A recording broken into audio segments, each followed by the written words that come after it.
Hi అందరికీ.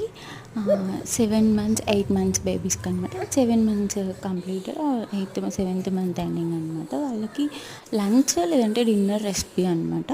కొంచెం rice, కొంచెం పప్పు, కందిపప్పు, పెసరపప్పు లేదంటే ఎర్ర కందిపప్పు ఏదైనా తీసుకోవచ్చు. కొంచెం రైస్, కొంచెం పప్పు అండ్ ఆకుకూర అనమాట. ఆకుకూర పప్పు, ఒక్క వెల్లుల్లి వేసాను టేస్ట్ కోసము. కొంచెం జీలకర్ర, లైట్గా పసుపు వేసి విజిల్స్ కొంచెం ఎక్కువే వచ్చేటట్టు పెట్టుకోవాలి. రైస్ మెత్తగా కుక్ కావాలి కాబట్టి. ఇక్కడ నేను దంపుడు బియ్యం తీసుకున్నాను.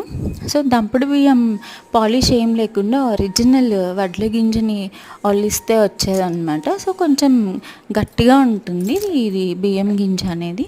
బట్ మెత్తగానే బాయిల్ అవుతుంది. బట్ గింజ మాత్రం బియ్యం గింజ లావుగా అనిపిస్తుంది చూడ్డానికి అనమాట. బట్ మెత్తగా బాయిల్ అవుతుంది. బట్ పాలిష్ రైస్ లాగా అంత సాఫ్ట్గా రాదనమాట. సో ఇప్పుడు దీన్ని మెత్తగా మిక్సీ పట్టేసుకోవాలి. మీరు అప్పుడే స్టార్ట్ చేశారు 6th 7th మంత్ అంటే కనుక బాగా మెత్తగా మిక్సీ పట్టుకోండి. లేదు 8th మంత్ అలా అంటే కొంచెం పలుగ్గా పట్టుకోండి. నేనైతే కొంచెం పలుకు ఉంచుకుంటానమాట. మరీ మెత్తగా ఏం పట్టేయను, మరీ క్రీమ్ లాగా సాఫ్ట్గా ఏం పట్టను. కొంచెం లైట్గా పలుకు అనేది పెడతాను అనమాట.